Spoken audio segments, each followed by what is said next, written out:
August 24th, 2025, at 4:30 a.m. The pilot of the F-15I Ram immediately shuts off all active emitters, entering complete radio silence. The oxygen system has been activated, and the pilot is almost holding his breath as he flies into a low-pressure zone. At once, the lead F-15 of the 69th Hammers Squadron banks its wing gently by 20 degrees for 2 seconds. This maneuver is a coded signal instructing the entire flight to change formation and prepare to attack. The squadron splits into 2 pairs, noses down 5 degrees, hugging the sea surface at an altitude of only 16,000 feet, a tactical blind spot for the P-19 air defense radar cluster, now exactly 124 miles southwest of the Yemeni border. The mission is clearly defined. Deliver a weapons load totaling nearly 6,600 pounds straight into the Hizyaz power plant on the southern outskirts of Sana'a, the key energy hub of Yemen's capital, supplying electricity to more than 3 million people daily. Destroying Hizyaz carries not only military significance, but also a heavy psychological blow, forcing the Houthis to pay directly for the attacks on Ben Gurion International Airport and the city of Ramat Gan 2 days earlier.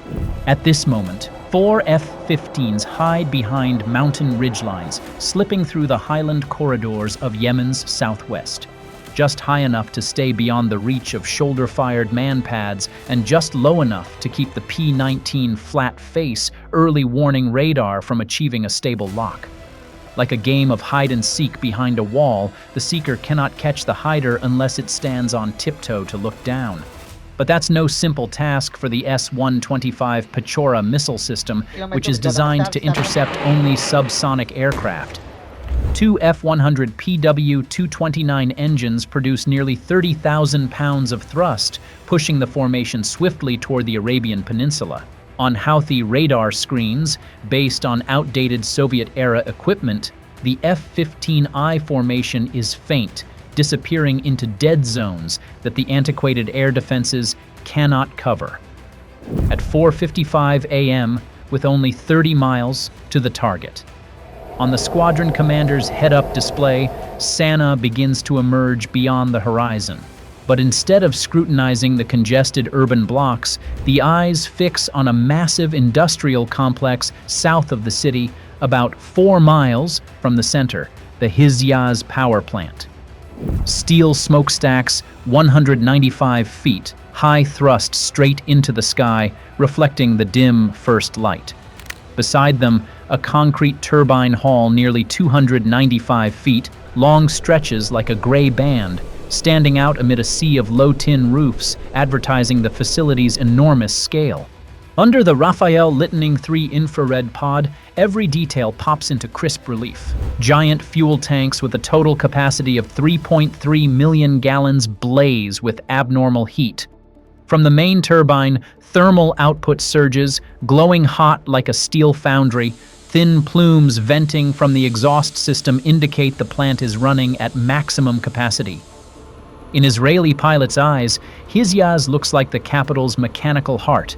The smokestacks are the lungs, the turbines are the chambers, the oil tanks are the blood, and the main substation is the vascular network feeding all of Sana'a. And with a single precise strike, that heart will stop beating. Immediately, Houthi early warning radar begins emitting, sweeping a dense electromagnetic layer over Sana''s skies. On the Israelis' threat displays, warning symbols flash in succession. The system coming online, the P-19, a Soviet radar obsolete since the 1970s. It can generate thick clutter, but with poor accuracy, weak resistance to suppression, and almost useless against high-speed targets. In other words, the Houthis' attempt to patch their air defense net only produces meaningless noise, insufficient to stop a squadron equipped with top-tier electronic warfare. At that exact moment, F-15I number 4 activates the EL over L8222 electronic warfare pod. A heavy hum reverberates as electronic waves flood the area. On Houthi radar screens, the target vanishes, replaced by swaths of random static. Number 2 immediately brings another pod online. Thanks to data linking, the two jammers coordinate smoothly, emitting phase-shifted interference pulses. Result: a string of radar ghosts appears, simulating targets at different altitudes, speeds, and headings. In that instant, if the Houthis fire, every shot goes after phantoms, targets that do not exist. At 5:01 a.m., with less than 12 miles, approximately 20 kilometers remaining, the formation roars in at nearly 560 miles per hour. In the cockpit, the weapons systems officer flips the arm switch. The weapons are hot. Just one press, and missiles and bombs will leave the rails. Aircraft number 3 will deliver the opening blow. This is not a mere strike. The attack on the Hizyaz power plant is a direct response to the Houthis' salvos of missiles and kamikaze UAVs at Israel and international shipping lanes. It does not come from impulse, but from a campaign calculated over weeks. Satellite recon, infrared imagery, and intelligence data have been compiled to pinpoint the capital's critical vulnerability. Immediately, the weapons-ready light turns green in the cockpit of the third fighter. Weapons ready. A firm squeeze on the trigger sends a Rampage missile off the rail. In the cockpit, the pilot instantly feels the airframe lighten as the half-ton-plus round departs. Rampage is 16 feet long and weighs 1,260 pounds. The Israeli Air Force's supersonic Spear. Equipped with a penetrating HE warhead, it streaks through the sky at up to Mach 1.5, untouchable against feeble, outdated radars like the P-12 or P-19. It delivers an effect equivalent to 510 pounds of TNT, generating core temperatures up to 4,500 degrees Fahrenheit at the detonation center.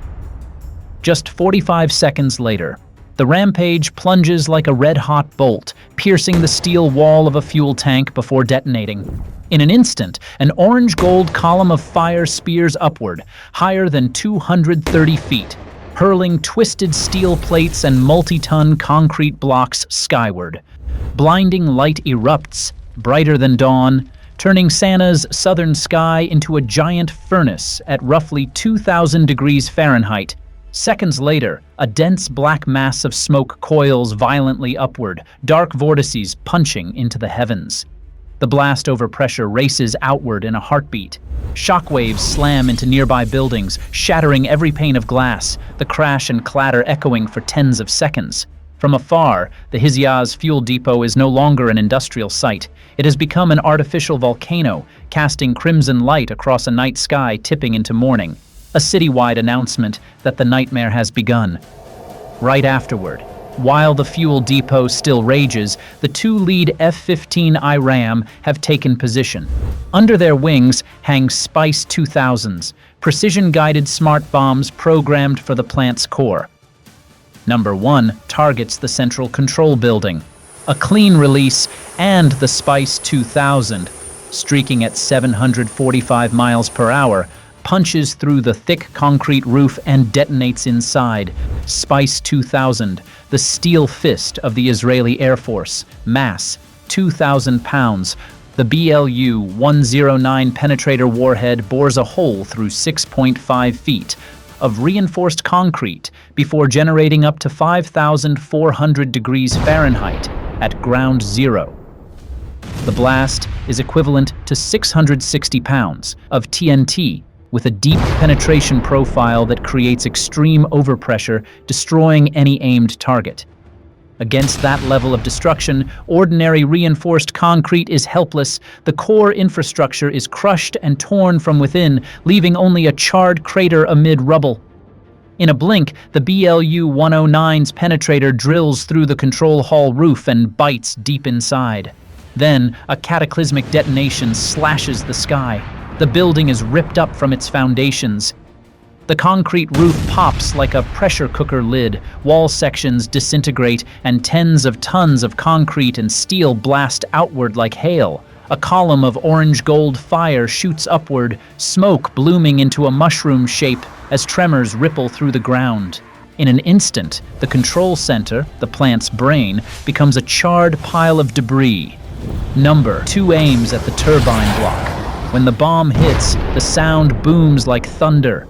Machines weighing hundreds of tons are torn apart, steel bends and concrete shatters. Shockwaves ripple outward, flattening concrete walls. A pillar of dust and smoke jets 230 feet high. Even in central Sana'a, miles away, people feel the ground shake. From above, the pilots see a giant fireball engulfing the entire turbine block, red flame and black smoke coiling into massive vortices, as if the Earth itself has swallowed a volcano. The plant's electrical heartbeat has flatlined. Hizyaz is now only blazing steel and concrete. Within seconds, the 2 spices have completely destroyed the plant's operational heart. At 5:03 a.m., Number 4 roars past to deliver the coup de grace. Under its wing, a Spice 1000 is ready. The pilot hits release. The bomb drops onto the distribution substation.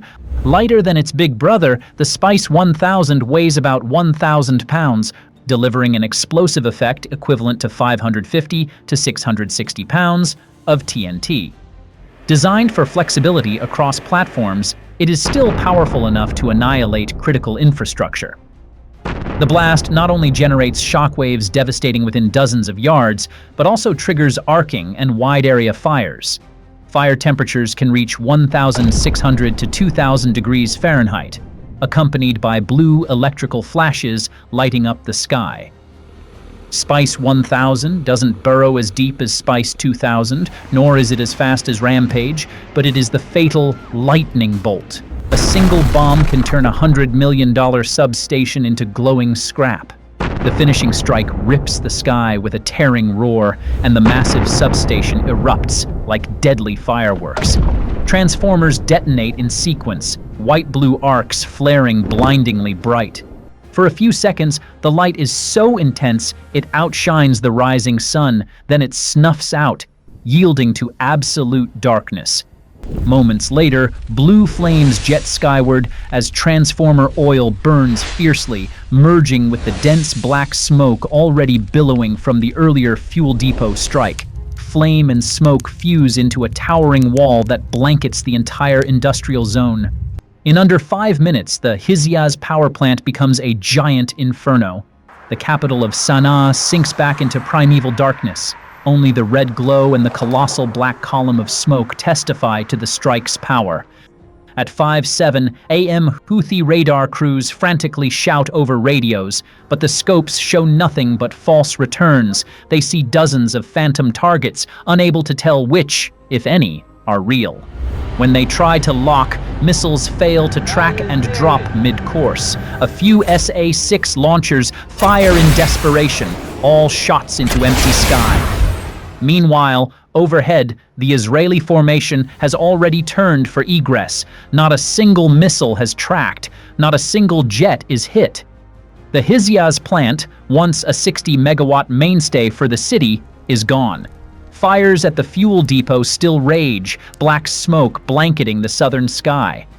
At 5:08 a.m., just as the squadron begins to withdraw, cockpit warning tones scream. On the display, 2 bright streaks appear, lifting off. SA-6 gainful missiles from Al-Dailami Air Base, nearly 18.5 miles, approximately 30 kilometers away. They are coming straight in at Mach 2.5, 2.5 times the speed of sound. Number 2 shouts over the radio, "Terse, SAM launch." Within seconds, the entire formation knows they are entering the most dangerous moment of the mission. Seconds later, on the threat display, the timer ticks coldly. 39 seconds to impact for the 2 SA-6s. The flight lead glances at the numbers. To climb out of the SA-6 engagement envelope, they need 38 seconds. A 1-second gap, the smallest error equals death. All 4 F-15Is immediately break formation. The pilots haul back hard and hit afterburner. The Pratt & Whitney engines howl, the massive thrust pinning them to their seats. In the cockpit, oxygen masks clamp against cheekbones, sweat beads, breathing pounds, flares streak out, spawning decoy targets in the sky. But the SA-6 is not easily fooled. The two missiles hold firm on the formation vector, tearing in at over 1,850 miles per hour. In those 30 seconds, each second stretches to eternity. Outside, the sky glows with Hizyaz's flames, black smoke smothering the horizon. Inside, everyone knows, if the missiles catch up, they will be nothing but a blip on someone's radar screen. At 5:10 a.m., the squadron streaks across the coastline, heading out over the Red Sea. The distance between missiles and jets is under 3 miles. Then, exactly as calculated, the SA-6s hit their ceiling. They lose radar lock and start to wobble, losing guidance. Seconds later, both missiles spiral and detonate mid-air, a few kilometers behind the formation. White vapor trails linger, harmless fragments rain down. A heavy silence fills the cockpits. Flight suits are drenched, hands tremble slightly on the throttles. There's no time to celebrate. The formation quickly reforms on a westward heading, preparing to rendezvous with a KC-707 REM at the Red Sea refueling track. At Houthi command, chaos reigns. Cross-cutting orders blare over radios. Radars show only noise, phantom targets everywhere. Missiles are wasted. While they still fumble for answers, the capital's power lifeline has already been reduced to ash. Sana'a plunges into darkness, widespread blackouts, hospitals paralyzed, communications disrupted. Yemen's capital returns to absolute night. The Hizyaz fire burns for hours, turning the entire industrial zone into a sea of flame. Hizyaz is not merely a power plant, but the capital's lifeline symbol. Now it is ash, and restoration is nearly impossible. For the Houthis, this failure undermines recruitment and support. For Iran, it is a warning about Israel's deterrent reach. The Hizyaz sortie is not just a strike, it is a hard declaration. We can hit anywhere, anytime, and it cannot be stopped.